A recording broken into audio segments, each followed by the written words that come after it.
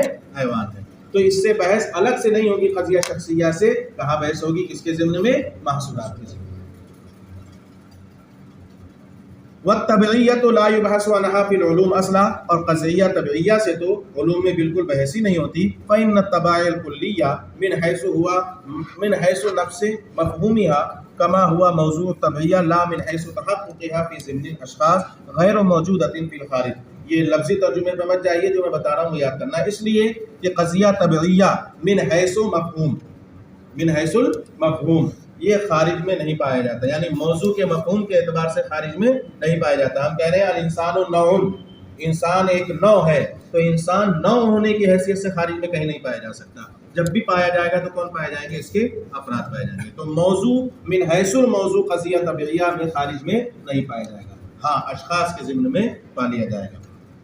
اس لیے کہ طبعیہ کلیہ یہ اپنے مفہوم کے اعتبار سے، یعنی کہ اس کا طبعیت کا جو موضوع ہے یہ نہ کہ اپنے تحقق کے اعتبار سے اشخاص کے ضمن میں غیر موجودۃ فی الخارج، یہ خارج میں موجود نہیں ہوتا ہے۔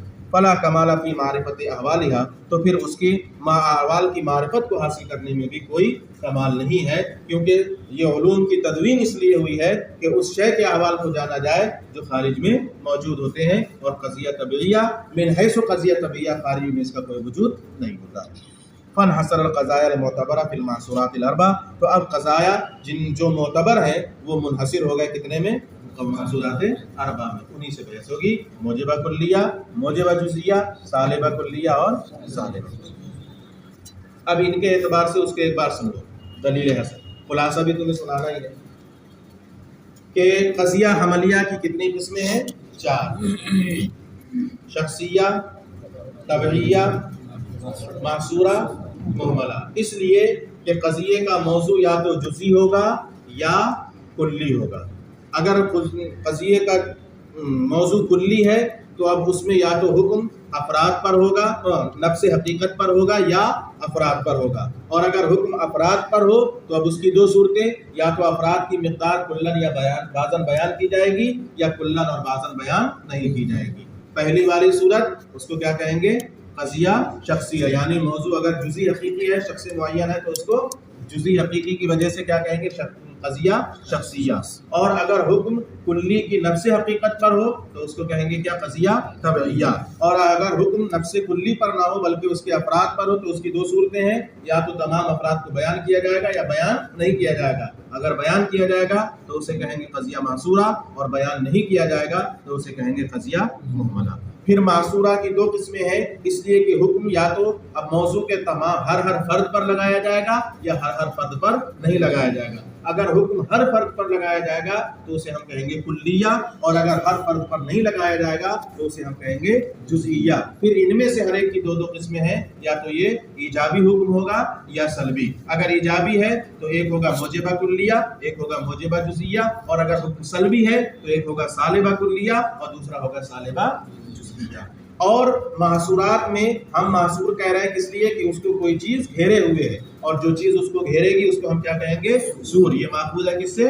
سور البلد سے۔ کیوں؟ کیونکہ جس طرح شہر پناہ شہر کو گھیرے ہوتی ہے، اسی طرح قضیہ محصورہ میں جس چیز کو لگایا جاتا ہے ایک امر کو، وہ قضیے کا کیا کر دیتا ہے؟ احاطہ کر دیتا ہے، اس لیے اس کو سور کہتے ہیں۔ تو ہر ایک کا سور الگ ہے، موجبہ کلیہ کا سور الگ ہے، موجبہ جزیہ کا سور الگ ہے، سالبہ کلیہ کا سور الگ ہے، اور سالبہ جزیہ کا سور الگ ہے۔ علوم کے اندر تمام قضایا کا اعتبار نہیں، صرف اور صرف کس کا اعتبار ہے؟ قضیہ محصورہ کا۔ نہ تو شخصیہ کا اعتبار ہے، نہ طبعیہ کا اعتبار ہے، اور نہ ہی مہملہ کا۔ مہملہ کا اعتبار اس لیے نہیں کیونکہ قضیہ مہملہ اور قضیہ موجبہ جزئیہ دونوں ایک دوسرے کو کیا ہے؟ لازم ہے۔ جہاں قضیہ موجبہ جزئیہ ہوگا وہاں مہملہ ہوگا، اور جہاں مہملہ ہوگا وہاں قضیہ موجبہ جزئیہ ہوگا، اس لیے الگ سے قضیہ مہملہ سے بحث نہیں کی جائے گی۔ اور شخصیہ سے اس لیے بحث نہیں کی جائے گی کیونکہ شخصیہ کیا ہوتا ہے؟ بدلتا رہتا ہے، کیونکہ اس کا موضوع کیا ہوتا ہے؟ جزئی حقیقی، اور جزئی حقیقی بدلتا رہتا ہے، ایک حالت پر قائم نہیں رہتا، لہذا اس کے جاننے میں کوئی کمال حاصل نہیں ہوگا، جبکہ علوم کا مقصد یہی ہے کہ اس کو جاننے میں کیا حاصل ہو؟ کوئی کمال۔ ہاں اتنا ہم کہہ سکتے ہیں کہ خاص طور سے قضیہ شخصیہ سے بحث نہیں ہوگی، فن میں محصورات کے ضمن میں بحث ہو سکتی ہے اجمالاً، کیونکہ حکم جب کلی پر لگے گا تو کلی کے ذریعے اس کے افراد پر بھی لگے گا، تو زید حیوان بھی کہا جائے گا، تو زید حیوان کیا ہے؟ قضیہ شخصیہ ہے کہ نہیں ہے؟ تو یہ کس کے ضمن میں ہے؟ کل انسان حیوان کے ضمن میں ہے، قضیہ محصورہ کے ضمن میں، ٹھیک ہے۔ اور طبعیہ سے اس لیے بحث نہیں کی جائے گی کیونکہ طبعیہ کے اندر حکم جو ہوتا ہے وہ کس پہ لگتا ہے؟ نفس طبیعت پر، اور نفس طبیعت کے اعتبار سے یہ موضوع خارج میں نہیں پایا جائے گا۔ خارج میں جب بھی پائے جائیں گے، کون پائے جائیں گے؟ اس کے افراد پائے جائیں گے، اور جب یہ خارج میں نہیں پایا جائے گا تو اس کے احوال کی معرفت جاننے میں کوئی کمال معرفت حاصل کرنے میں کوئی کمال حاصل نہیں ہوگا، کیونکہ علوم کا مقصد یہ ہے ان موجودات کے احوال کو جاننا جن کا وجود خارج میں پایا جائے، اور قضیہ طبعیہ کا من حیث الطبیعت خارج میں کوئی وجود نہیں ہے۔